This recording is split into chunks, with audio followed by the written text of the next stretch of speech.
Hello, and thank you for joining me for Alyssa Jean's reviews. This is my review for Star Trek Prodigy Season 1, the quarter season review, so episodes 1 through 5, and the show is taking a break, so I thought I'd give my thoughts for the first 5 episodes. Welcome Norman Buckwald in the chat, who says take 2 because this is my second attempt at this video. The first one I came on and talked for a minute, and Norman pointed out that there was no sound, and that is because my mic was muted, because sometimes when I plug my mic in for the first time, it mutes itself automatically. It only does that like 1 out of 20 times. So usually I remember to check for that, but sometimes I don't check for it, and it's the random time that it decided to mute itself for no reason. So I was talking for a minute with no sound. So this is take 2. Welcome back, Norman. I'm glad to see you. I haven't seen you on one of my live streams in a little bit. I imagine Brandon should be popping back in a second. So anyways, this is my review for Star Trek Prodigy, the first 5 episodes, and there will be spoilers. I should make sure that ends up in the title. It is in the title so that people who come in late won't be spoiled if they don't want to be. Although, frankly, I feel like if you wanted to watch it, you would watch it by now. I'm going to recommend you not waste your time, is what I'm going to say. I've talked about this a little bit in a couple other videos. I did a random live stream last week, too, about various topics. And I also kind of mentioned how much I really don't like Prodigy. And in my Discovery review, I mentioned how I didn't like Prodigy. I will say that the latest episode gives me a smidgen of hope. The latest episode, episode 5, was probably was definitely the better episode, the best episode so far. But overall, I don't love this show. I didn't think I was going to love the show. I was really planning on not watching it, but I was sold a false bill of goods. I assume it's a Nickelodeon kid show. It's going to be made for little kids, and then other people, including but not limited to my brother, but other people, plus the Star Trek itself, I think, was selling it. I don't care about other people that I know, like my brother telling me that, but Star Trek itself was selling it as, oh no, it's not just a kid show. It's going to be for Trekkies too. It's for adults. It's for everybody. It's going to be for kids, and it's going to expand to Star Trek fans, adults, everyone. Bullshit. I'm sorry, but this is not a show for me at all. This is for little kids who have never watched Star Trek before, and I do not like it. If I was told that from the beginning, that's clearly what it is. This is a little kid show for Nickelodeon. Instead of being lied to that this would be for Star Trek adult fans as well, I would have either not watched it or maybe watched it later on through the lens of, okay, I wonder what this is like. It has the word Star Trek in it, so I'll watch it, but I know going in this is definitely a kid's show. They were honest and upfront about that. But I feel like I was lied to that this would expand to adults. But to be fair, there's only been 5 episodes, so maybe later on it does expand to be more like a Star Trek show that veteran Trek fans like myself can appreciate as well. I do say that the 5th episode, the most recent one, gave me a little smidgen of hope that could be the case. But so far, I feel like that this show is not for me. So Norman Buckwald says that young man protagonist is not the most likable, I admit. Brandon says Sal is so annoying. Who's Sal? Is that his name? I thought it was something else. Yeah, but the main character dude, he sucks. He gets a little better on this latest episode, which gives me some hope.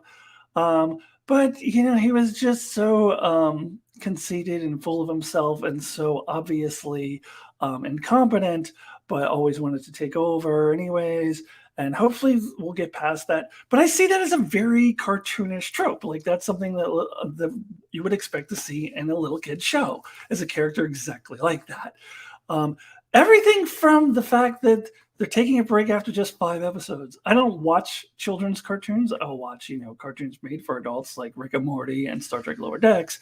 But I don't watch children's cartoons. But I'm told that this is a typical thing that Nickelodeon does. Like they're typically will have like a quarter season break and then a half season break. So even the way that they're disseminating the show is like the way they do it for kids, where they should do it for adults. I think it's ridiculous that they're taking a break after 5 episodes, especially since those 5 episodes suck. And if they want a chance to get better, they should keep going. Like if they want to keep fans watching, I don't even know if I want to come back, honestly, when it comes back in January or whenever it is. It's like I might not even bother because I'm just everything about this is made for kids, and which would be fine if they were upfront about that from the beginning. But they sold me a false bill of goods. They lied to me.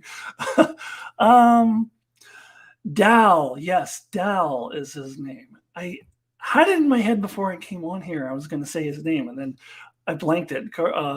Brandon House confused me with Sal. I was like, wait, who's Sal? And then it made me forget the guy's name, actually. Yes, it's Dal. So some of the other characters, there's that rock trop or rock crop, or I don't know. Like I see other reviews where people talk about how they like that character. Yeah, sure. If I was a 5-year-old, it's Elmo. That's a freaking Sesame Street character. That character is Elmo. I'm an adult. I do not like Elmo in my Star Trek. I'm sorry. I do not like that character. I don't care what other people say. And then Jacob Pod, whatever. That's a stupid character. Because this is like made for kids.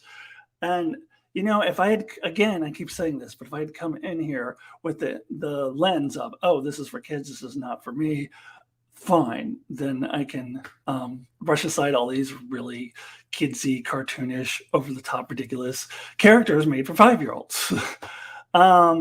Rock Talk. Okay. Yeah, so everything about this was made for kids, and they lied to me. And then my brother actually pointed out in one of his reviews, although generally he does think more highly of the show than I do, but he made a good point in one of his reviews that they are really digging into classic Star Trek tropes that we've seen a billion trillion times, which is fine if the show is meant to turn kids onto the Star Trek universe. Like kids who have never watched Star Trek before, this is their introduction into the Star Trek universe. So it is okay to go ahead and do the same old tropes over and over again, which is, I think it was episode 4 was the one that he was talking about, where it was basically shore leave. That was the way I thought of it, but it could also be where no one has gone before, and a few other episodes. It's kind of a combination, a mishmash of things, but it was old Star Trek tropes that we have seen a million gazillion times. But if it was made for kids, that's fine because they've never seen it before. But again, I was told it is not just for kids, that it is also for adults, which is a dirty lie, at least so far.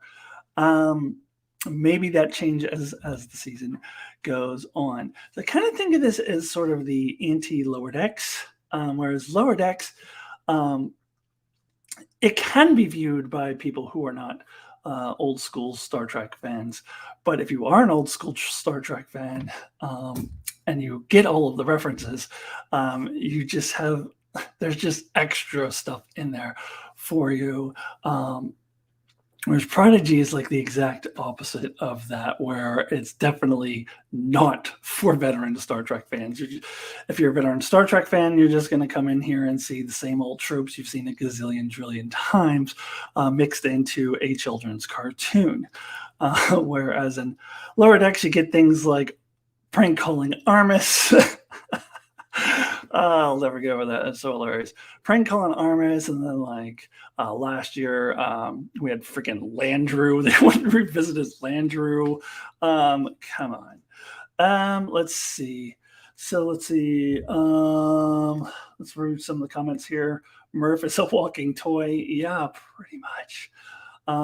Brandon says, I can only type with one finger on a cell phone. Sorry. You're good, Brandon. You're fine.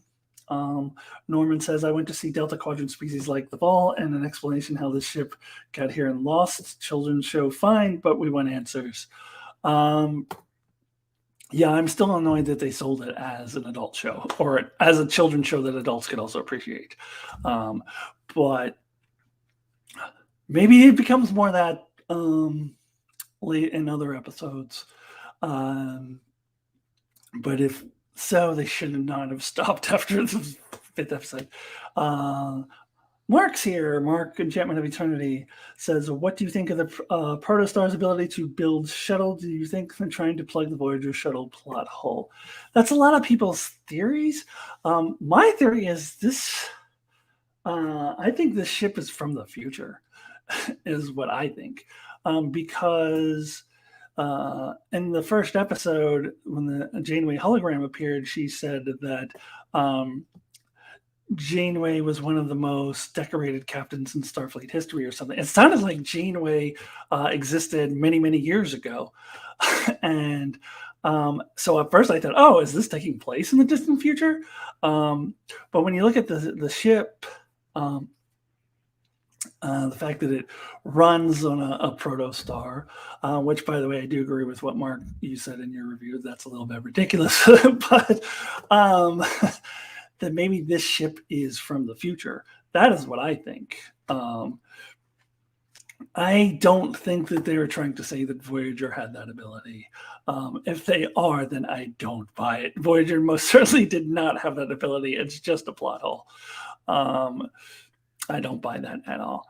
Norman says, shuttle and quantum torpedoes hallmark, and remember, power to this is incompatible with holodeck tech.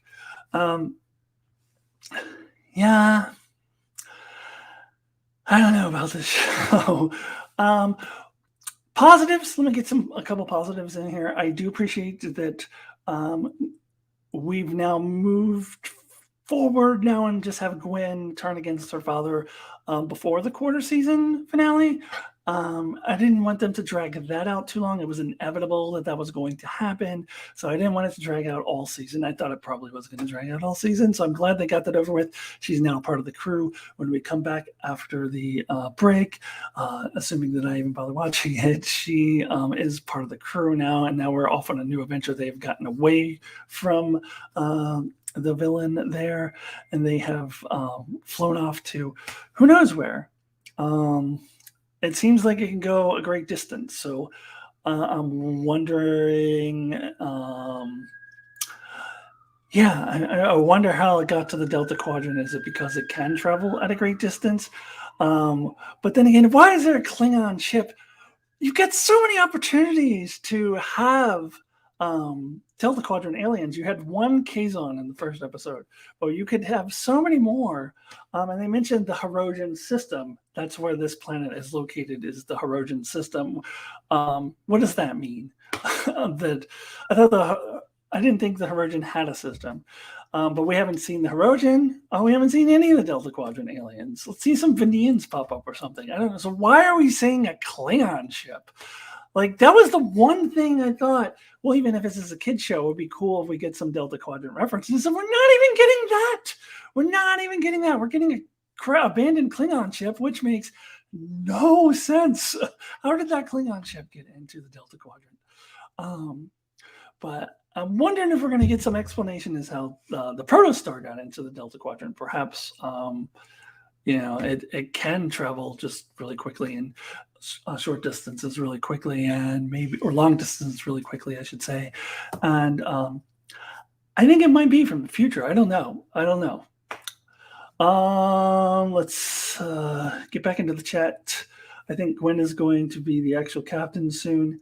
No, I mean, she should be. She would be a much better captain, but I think this show is going to keep Dal as the captain. Hopefully he has some character growth so he's not so obnoxious and so cartoonish. And we did see a hint of that in the latest episode. So I do have I have a gleam of hope. I'll probably watch it. I said I might not watch it. I probably will, because this latest episode did give me a glimmer of hope that maybe this will start becoming more accessible to adults, and maybe be more of a interesting Star Trek show. Mark says something I forgot to mention in my review last episode when they're trying to walk back to the ship and when Gwen fell and Dal had to jump down on a rope to grab her. Why didn't they just transport them aboard?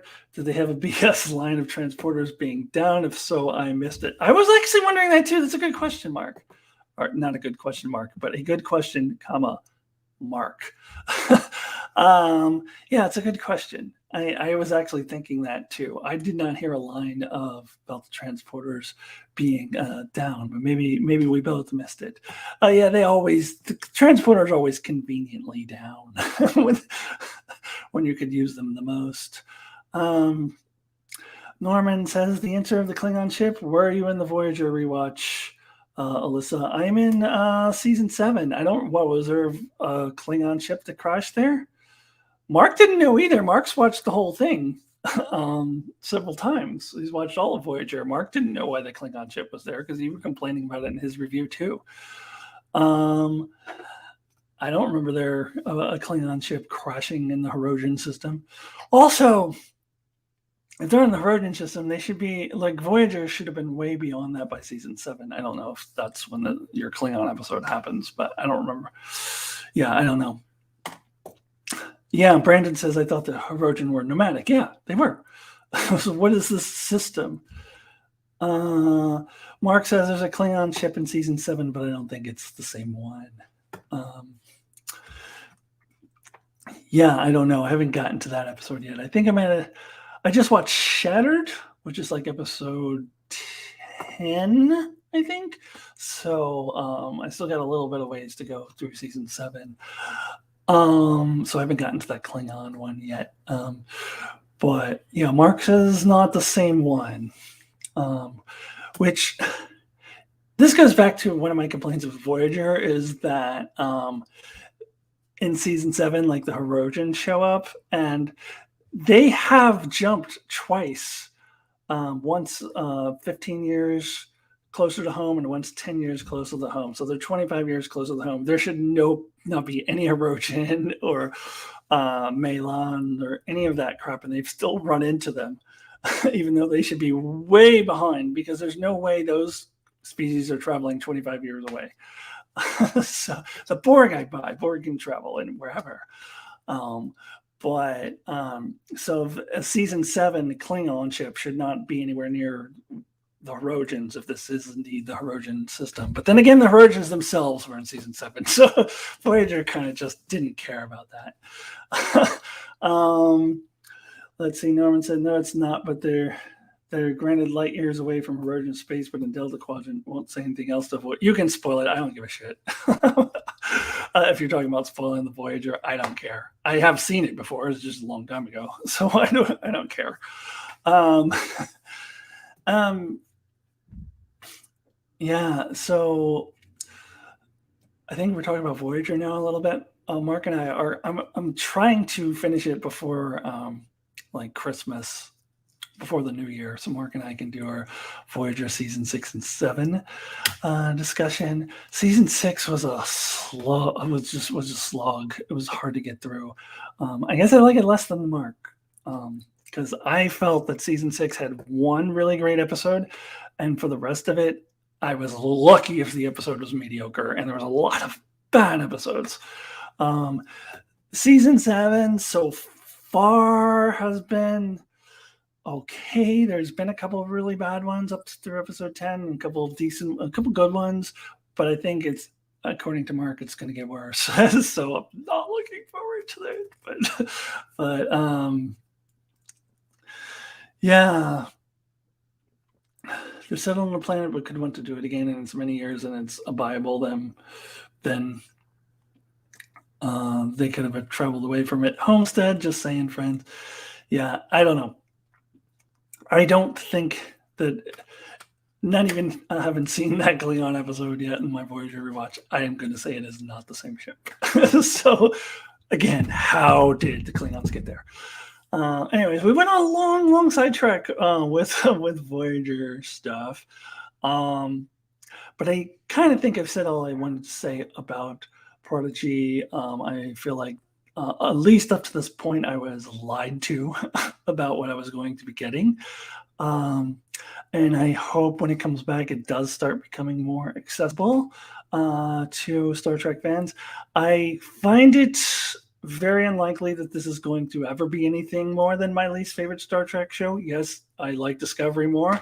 The Discovery is very up and down. That's the thing about Discovery. It can be really good at times and then really not good. And the premiere of Discovery was light years better than anything Prodigy has done, all combined, in my humble opinion. So